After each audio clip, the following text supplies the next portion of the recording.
y a plus une question? Oh, ok. Amen, Bosa. Amen, Israël, l'esprit. La question que je vais poser n'est pas forcément pour moi, c'est pour l'Assemblée. Je voudrais que le papa me dise ici qui est réellement le prophète. Amen. Comme tout homme, que Dieu a envoyé, je ne veux pas dire que je suis le seul homme, mais un homme comme toute personne, comme tout homme. Amen. Mais bon, la différence avec que depuis l'enfance, je cherche à montrer. Depuis l'enfance, on était même à l'école, mais moi, j'allais toujours dans une église. Une très grande église là chez nous. Le samedi, on n'a jamais fermé. Moi, j'entrais dans l'église seul. Dans cette église-là, assis et je méditais, j'ai demandé mais qui est Dieu et où est-ce que je verrai Dieu. Et je demandais que je puisse un jour voir la face de Dieu quand je mourrai. Moi, je ne croyais pas que je pourrais atteindre ce moment. Je croyais que je peux mourir avant.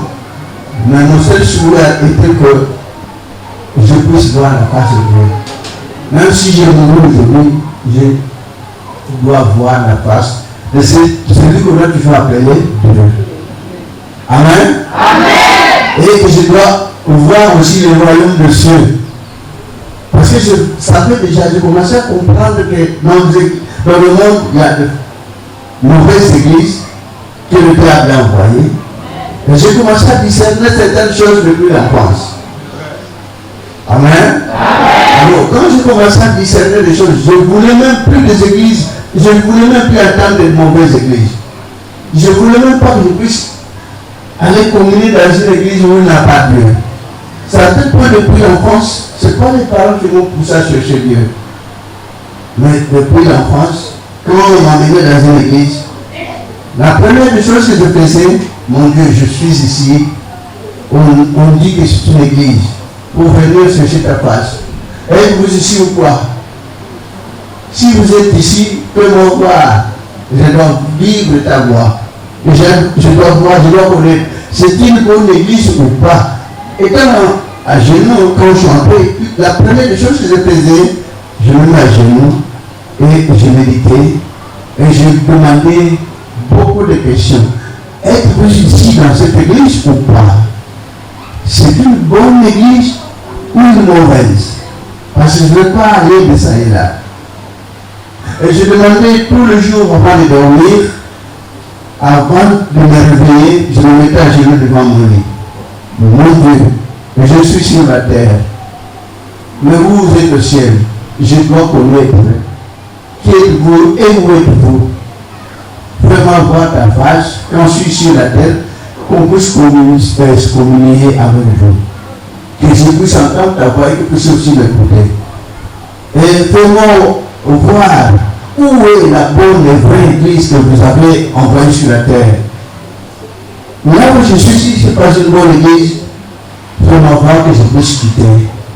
Je ne voulais pas que je puisse aller dans n'importe quelle église.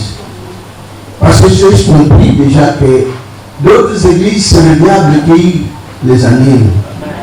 Alors moi, je cherchais tous les jours avant de dormir.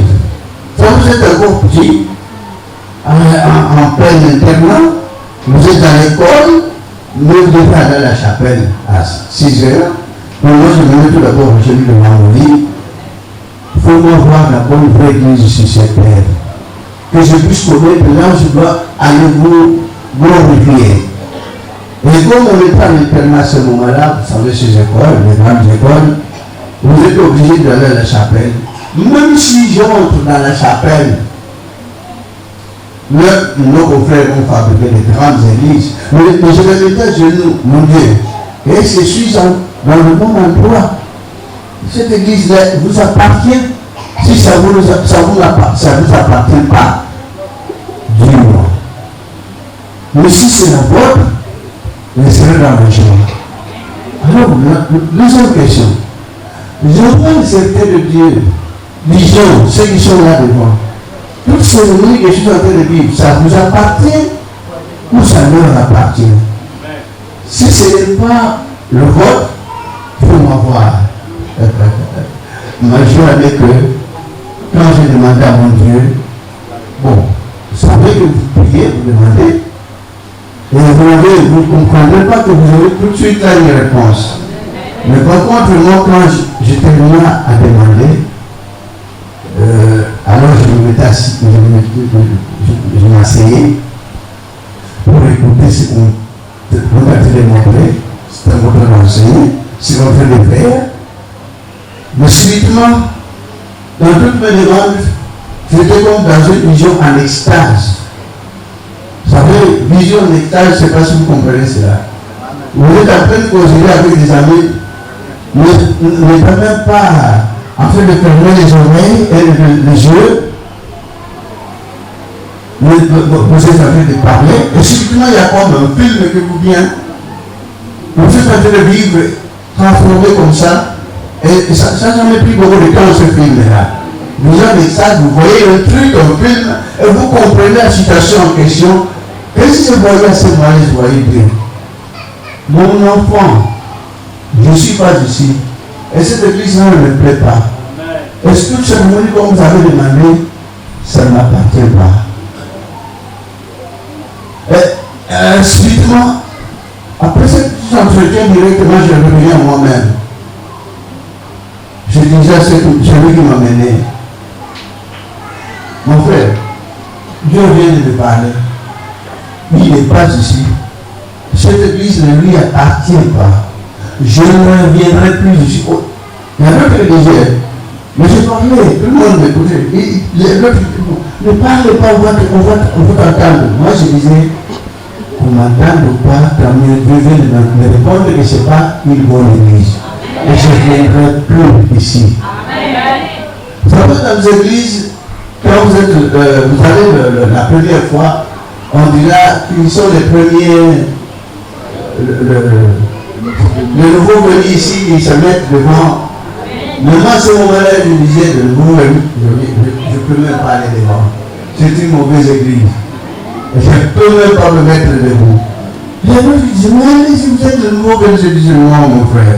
Une mauvaise église comme ça, je dois le présenter pourquoi. Voilà.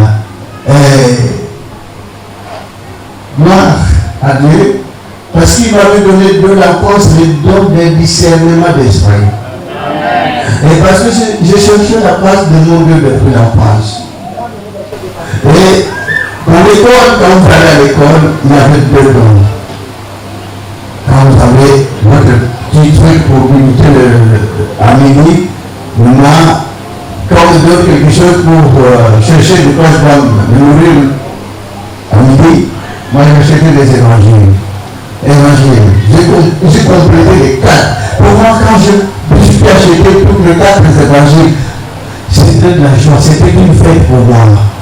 Les 4 évangiles, allez-y comprendre, lire la Bible, lire les évangiles. Revenir comme ça, pour venir vertige comme cela, mais pour moi c'était un trésor que j'allais avec, je revenais avec. Pas même des histoires de l'école du monde, mais les évangiles pour moi c'était un trésor. Je peux faire même 1 heure, 2 heures de temps méditant. Je méditais pour connaître s'il peut me parler dans cette église. Eh bien, je faisais tout le temps de méditation. Aucun élève dans notre école qui allait faire cela ce que moi je faisais.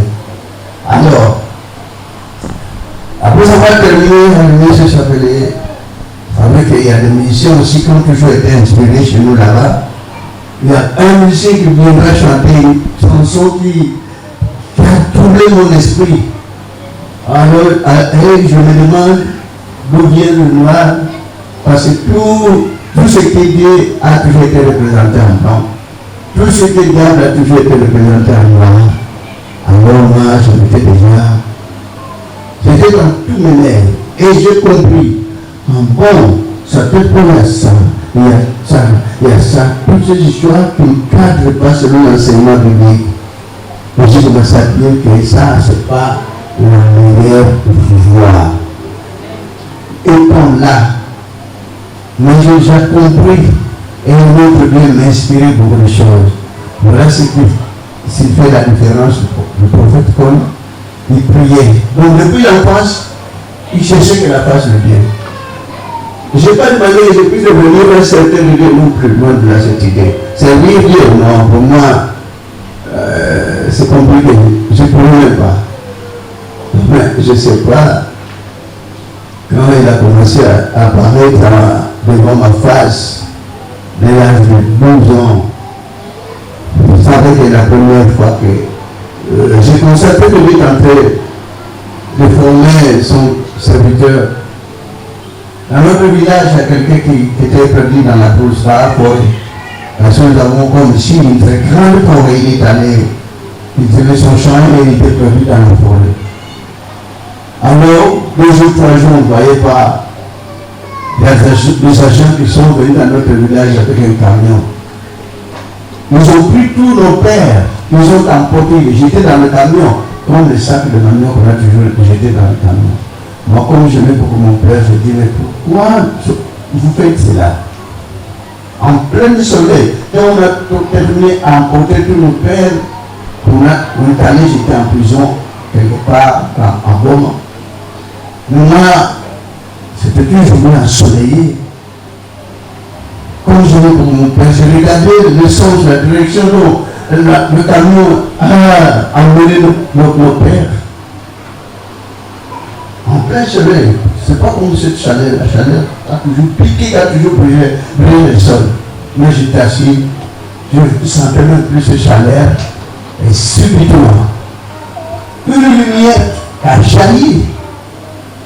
Et cette lumière, vous savez comme nos confrères agissaient, ont toujours faire des agistages, les soudeurs, les agisteurs, bien sûr. Cette lumière-là, vous devez cacher les yeux, ce masque-là qui porte. Mais moi, je n'avais pas le masque. Et cette lumière, c'était un village, il n'y a même pas d'électricité. Alors, je vis une lumière qui jaillit de l'âge de 12 ans. Ne sais pas encore, je peux fermer les yeux.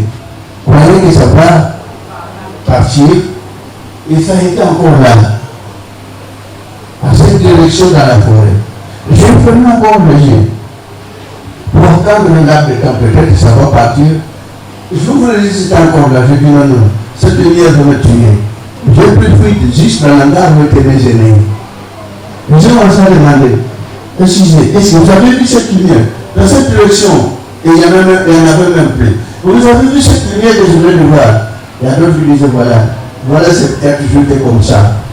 Il est toujours comme ça. Mais nous, on ne voit pas une lumière. Moi, toi, tu dis que tu as vu une lumière comment? Bon, nous allons voir.